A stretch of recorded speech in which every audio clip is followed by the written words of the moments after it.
The first period of the arms trade system that we're going to look at that Lawrence talks about is going to be the interwar period.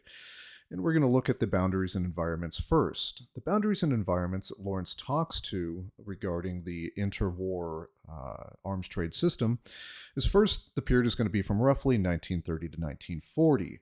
Second, an important thing that Lawrence brings up is that arms trade tends to lag behind larger political shift as World War II approaches. So, the really interesting part about this period is although you're beginning to see this kind of separation in Bloc I ideology within Europe between uh, uh, uh, communism and socialism and more of this nationalistic fervor that's going on, arms transfers don't tend to follow that pattern at all. And in fact, states really don't transfer arms based on whether you're an ally or not. Of course, most states aren't going to necessarily give arms to states that they hate, but there isn't that type of trying to transfer arms to bolster allies in this creation of regional blocks that we're really going to see within the next period.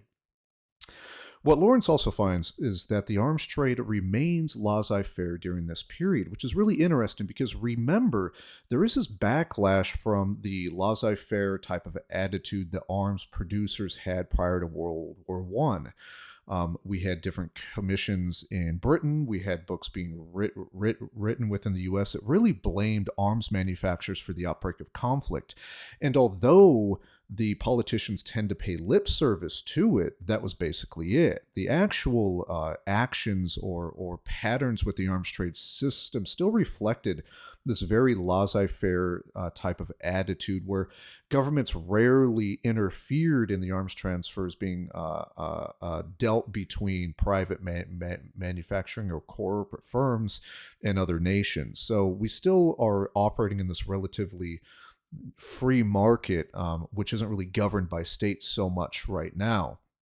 What you also see during this period is this rapid technological change, which also has the effect of diffusing out different types of military technology around the globe. Technology for armed warfare is changing a lot during this period. Remember that planes are changing basically every 5 years. You're going from a biplane to a monoplane. You're going from tanks barreled with basically just machine guns to tanks being barreled with 50 millimeter cannon, right? Things are changing rapidly at this point. And what we're finding is that the rate of technological change is putting a great strain on armaments industries. So states that only really have the financial ability to invest in their armaments industries to keep up with this technological change are really staying alive during this period. So you also see a big turnover of a lot of military goods too, a lot of used goods, a lot of old goods, because of the rapid technological changes. A lot of your first tier supplier nations are beginning to export out their own surplus arms within the government, right? So if there's a rapid technological shift between aircraft having to do with biplanes to monoplanes. It may be that a nation looks at all their biplane fleet and goes, well, we don't need these. We need the newest and the best. So let's go ahead and fire sale these off. So you're seeing a lot of arms trade activity going on, and it's not necessarily in the newest stuff. It's also in the older, antiquated systems as well, which is causing this military technology to really diffuse throughout the system. Now, what do the primary actors within this system look like? So, Lawrence talks to the characteristics of the units within the arms trade system. And what he says during this period is that private arms firms and their subsidiaries tend to dominate the system. The state really isn't taking an active role in the transfer of arms so much within this time period. There also seems to be a trend, at least a very minimal trend, towards national government involvement as World War II approaches. So you're seeing in states with these larger nationalistic pushes beginning to nationalize firms or at least put more control in deciding or allowing the export of arms from their nation. You're also seeing multiple supplier relationships as well. So states aren't necessarily importing arms from one state alone. They're going to import from a number of suppliers. So you see this diversification of arms throughout the system as well, which is really nice for states that seek to keep their dependence low. They have a number of different states to choose where to import arms from. You also see that acquisition rationales are not dependent on ideological or the political structure of the system. This is really interesting to Lawrence in the way that you're seeing this really kind of massive cleavage in ideology, political ideology throughout the world. We have the rise of Bolshevism. We have the rise of this more nationalist socialist front in Japan and in Germany and places like that, where we would expect to see at least arms being transferred based on these blocks, but we just aren't seeing it, which is really interesting, which also points towards the fact that states, although they're increasing their involvement in arms trade activity, they're still allowing the firms to operate within their own state to kind of choose who and when to sell to, which is a really interesting point of this period. Now, what does Lawrence say about the structure and stratification of the arms transfer system during this interwar period? Well, first, he points out that Western Europe and US suppliers are dominating the market. They are the primary places where, if you're looking to buy arms, you're going to go to. Now, the Axis powers increase the market share towards the end of this period. Now, remember, as we're moving towards the end of this period, part of the reason why they get the market share is because they're producing arms that are being actively used in conflicts in Spain and other places around the globe. So the Axis powers, at least in Japan, who's already on war footing by the 30s to begin with, and Germany more in the late 30s as well, you see their arms manufacturing really begin to ramp up and begin to take part in a lot of large exports to countries that are in conflict. Lawrence also points out that many countries at this period of time can produce independently major weapon systems. So it's not just a privileged few who are developing planes, tanks, and bombs and things like that. Many of your more wealthy states are able to produce these major capital defense goods, which is really interesting because it really shifts once we go past World War II, but that's for later. Dependence is also a function of wealth, and what Lawrence means by that is essentially only the wealthy states are going to be the states that are going to be able to transfer arms, because they're going to be the only states that are also going to be able to afford the production of the state-of-the-art goods. So with this rapid technological change, yes, many states are being able or have the ability to produce their own goods. They can produce their own rifles, planes, tanks, and ships.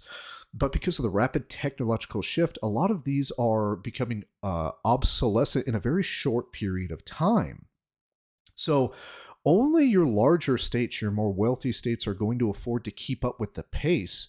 Therefore, dependence is going to be a function of wealth. A lot of these states which kind of fall behind then go, well, I don't necessarily want to put the money into our own defense industry to keep up the pace to this newest, best stuff. I'm just going to buy from somebody else. All right? So dependence is very much a function of wealth at this period of time. Now we have to look at what the modes of interaction during this arms transfer period were.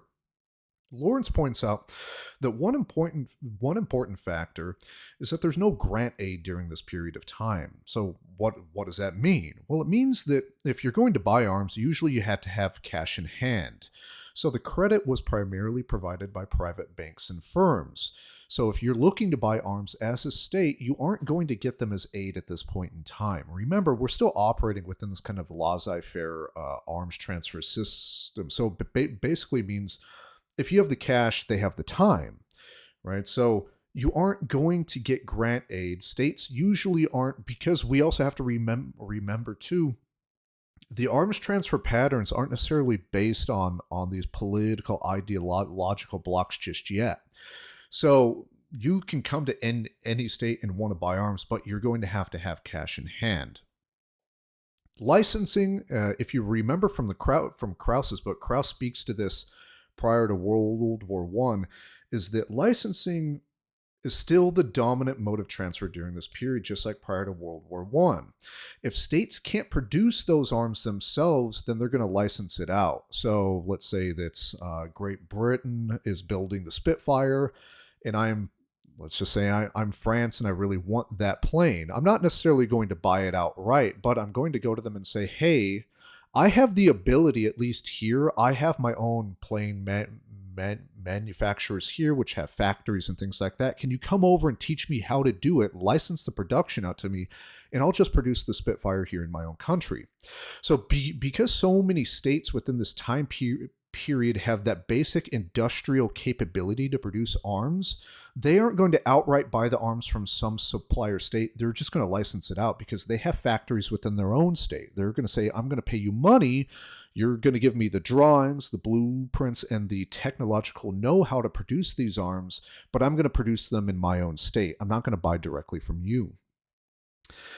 One interesting part about this is even though licensing is the dominant mode of transfer during this time period, there's very little co-production or co-development. So much of your research and development for these larger primary defense goods are still taking place within these wealthier, larger states, which have the ability to invest in the research and development in the first place, right?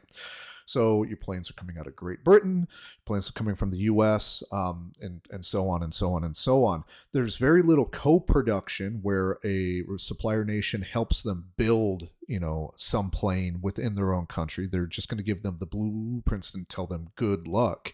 And there's very little co-development. So the development of new weapon systems are still taking place within those individual firms. So they aren't leaning on anybody else at this point in time, which you're really going to shift, especially when we come to today's world, in 2020, 2023. Geez, COVID has really caused things to fast forward here, right? When you morph into today's world, what you see is that the majority of your primary capital defense goods are made with this co-production and co-development because they're so expensive. But at this period of time, yes, research and development still takes a wealthier state to be able to toss the money into. But it's not so expensive that these large wealthy states have to come together and build. So there's very little co-production or co-development within this period of time. Now that we've gone over the primary modes of interaction during this time period, we can look at the regime norms and rules during this time period. And Lawrence begins the review of the regime norms and rules with the concept of conflict. So does conflict affect arms transfers? And what Lawrence finds is that arms transfers are still exported irrespective of ongoing or potential regional or international conflicts. So it doesn't necessarily matter that a state is at war for a supplier nation to provide arms. Whereas if you look at today, it's very unpopular for a state to openly transfer arms during a conflict unless there is some other type of reasoning for the transfer, right? So arms transfers to the Ukraine right now, at least at the U.S. perspective, are perceived a lot more positively than U.S. arms transfers to Saudi Arabia during the Yemen conflict. And there's a multitude of reasons for that we aren't going to go into in this class. But it's really interesting to look at. There seems to be this differentiation within arms transfer patterns with states in conflict. And at this period of time, it didn't even matter if you were at war. In fact, if we look at this more of this private firm focused type of manufacturing that's going on in this period, for those manufacturers, the fact that you were at war provided more of an impetus for them to produce arms and brought money in for them to pour into research and development to produce new arms. All right, so conflict really didn't affect the patterns of arms transfers during this period. Lawrence also says that arms transfers are not critical in the development or exacerbation of interstate conflict. So it isn't necessarily that arms transfers are directly contributing to the outbreak of conflict. They may keep them going, but they aren't necessarily a causal factor of the conflict during this period of time. Now, when we look at foreign policy and diplomacy, Lawrence finds that arms transfers don't coincide with the dominant international political structure. We've already kind of talked to this in the previous slides. What's really interesting during this period of time is even though you're having the rise of these very important political cleavages, which are going to play a large role in the future phases of the arms transfer system, they have yet to really affect the arms trade system or patterns of trade at this period of time. So you could have a state that doesn't believe in Bolshevism transferring to Russia, or Russia could export out arms to a state which doesn't fully believe in Bolshevism and things like that. So it doesn't necessarily matter the political leanings of your state so much as the ability to pay for those arms. Arms exports are not used particularly as a tool of foreign policy at this point in time, which isn't surprising in the way that, as we've already gone over, state governments aren't really taking an active part in the arms transfer system at this period of time. They aren't trying to restrict too much. They do keep track of arms transfers. You still have in the U.S. You have a very sour taste in everybody's mouths as far as the role of arms manufacturers within the World War One conflict, but any active measures of government involvement in arms transfers kind of we're not seeing during this time period. So, because the government's not taking a large part within the arms transfer patterns, you aren't really seeing a whole lot of use of arms exports as a tool in foreign policy as we kind of perceive arms transfers to be the main tool right now. You don't see that during this time period. The economic effects, profits and benefits are determined by market forces. So remember that we're still operating within kind of this laissez-faire type of arms transfer system. So the only thing that tends to matter is the fact that you got money and you're willing to pay, right? So profits are really, it's the driving force for this larger transfer of arms. States or firms within the states are seeking profit. As far as arms trade control goes, there are no effective instruments of control. So you aren't really seeing any type of multilateral or unilateral arms embargoes at this period of time. So arms trade control, and this kind of fits with the laissez-faire type of ethos which is going on within the arms transfer system. The idea of control just isn't really here yet.